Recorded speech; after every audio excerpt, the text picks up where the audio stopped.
Welcome back, movie lovers. Today we're diving into the epic world of Dune 2, where politics, betrayal, and destiny intertwine on the desert planet of Arrakis. Our story begins with Princess Irulan Carino, beautifully portrayed by Florence Pugh, recounting the brutal attack on House Atreides by the sinister Harkonnens. She's puzzled by her father, Emperor Shaddam IV, treating Duke Leto Atreides like a son before ordering his destruction, leaving her to ponder the fate of House Atreides and the future of Arrakis. Meanwhile, Paul Atreides and his mother, Lady Jessica, find themselves in the harsh desert, hiding from Harkonnen scouts with the fierce Fremen. Led by the enigmatic Stilgar, the Fremen outsmart the scouts and use their bodies as an offering to the giant sandworms known as Shai Hulud. As Paul and Jessica seek refuge with the Fremen at Sietch Tabor, they face distrust and hostility.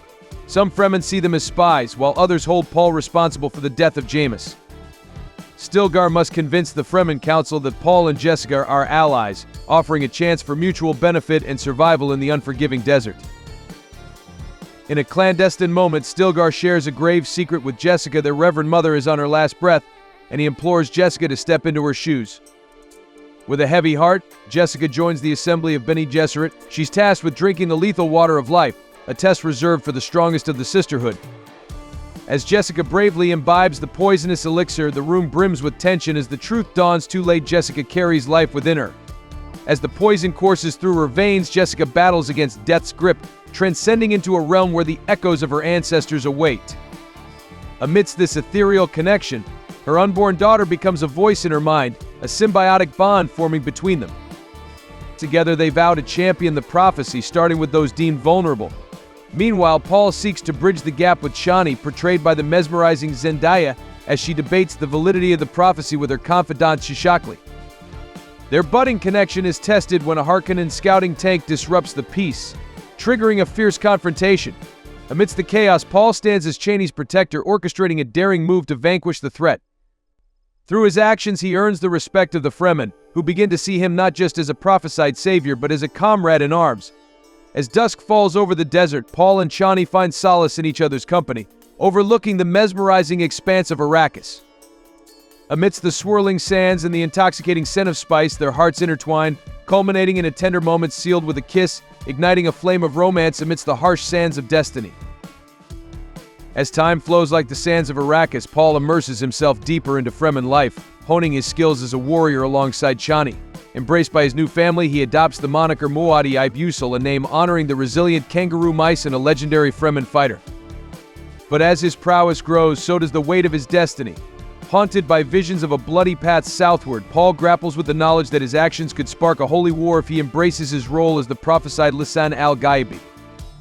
Despite his fears, Paul presses on, driven by a duty he's not sure he fully comprehends. The ultimate test awaits as Paul faces the legendary Fremen rite of passage riding a sandworm. With the Fremen gathered to witness, Paul stands on the precipice, summoning all his courage. As the colossal creature breaches the surface, Paul seizes his moment, leaping onto its back in a breathtaking display of skill and bravery. The cheers of the Fremen echo across the desert, heralding Paul's triumph. Meanwhile, Jessica embarks on a perilous journey to southern Arrakis, intent on spreading the prophecy to the region's fervent believers. Despite her desire for Paul to accompany her, he remains steadfast, believing their actions may only fuel the flames of war foreseen in his visions. As the sands of Arrakis whisper tales of destiny and despair, Paul and Jessica find themselves at a crossroads, each step shaping the fate of worlds. In the shadows of Giedi Prime, Baron Vladimir Harkonnen, portrayed by the commanding Stellan Skarsgård, returns to his malevolent domain. The occasion? A grand celebration in honor of his nephew, the charismatic Feyd Rautha. The festivities reach a climax as Feyd enters a brutal tournament, pitted against 3 followers of House Atreides. With the odds stacked in his favor, Feyd dispatches 2 opponents easily, but the third proves to be a formidable challenge. Feyd's victory is tainted with anger as he learns of the drugging of his opponents, a fact known to the Baron. Despite this, the Baron sees potential in Feyd and names him as his successor, much to Raban's chagrin.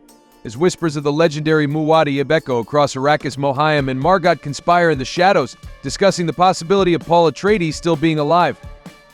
Margot, using her seductive charms and Bene Gesserit skills, manipulates Feyd into a vulnerable position, confirming her suspicions with Mohiam that she now carries Feyd's child. Meanwhile, Princess Irulan, portrayed by the insightful Florence Pugh, seeks answers about the attack on House Atreides. In a tense encounter with Mohiam, she learns of the Emperor's involvement and the dark motives behind the destruction of the noble house. A daring group of smugglers lands on Arrakis, only to find themselves in a fierce battle with the Fremen. Amidst the chaos, Paul recognizes one of the smugglers as Gurney Halleck, portrayed by the rugged Josh Brolin. Their reunion is emotional, and Paul intervenes to stop the fighting, reuniting with his old friend. Gurney reveals how he survived the attack on House Atreides and joins forces with Paul, Chani, and Stilgar to even the odds against the Harkonnens. Meanwhile, Feyd-Rautha leads a brutal assault on Sietch Tabor, resulting in the capture and tragic death of Shishakli. The survivors, including Paul and his companions, are forced to flee southward, facing an uncertain future. In a bold move, Paul seeks answers at a sacred temple, mirroring Jessica's earlier journey.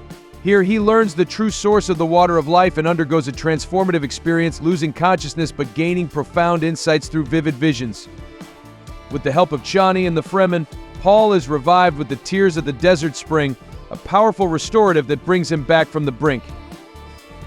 In a private moment with Jessica, portrayed by the talented Florence Pugh, Paul reveals a shocking truth: they are both descendants of the Harkonnen bloodline.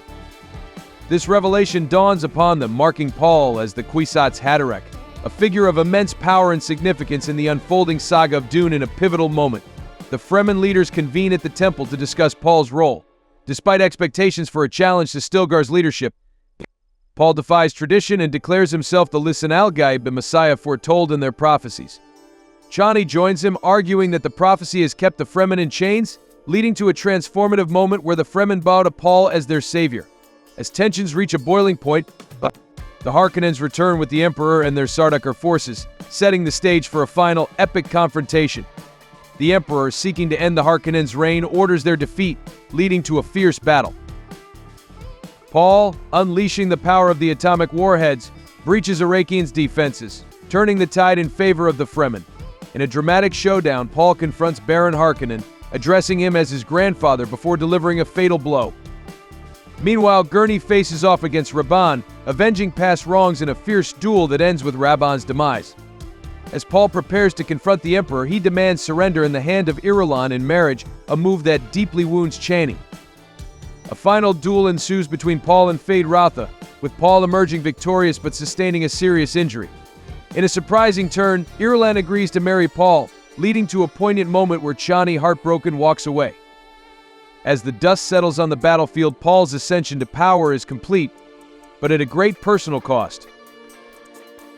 And that's a wrap on Dune 2. If you enjoyed this breakdown, smash that like button and subscribe for more. Until next time, stay awesome.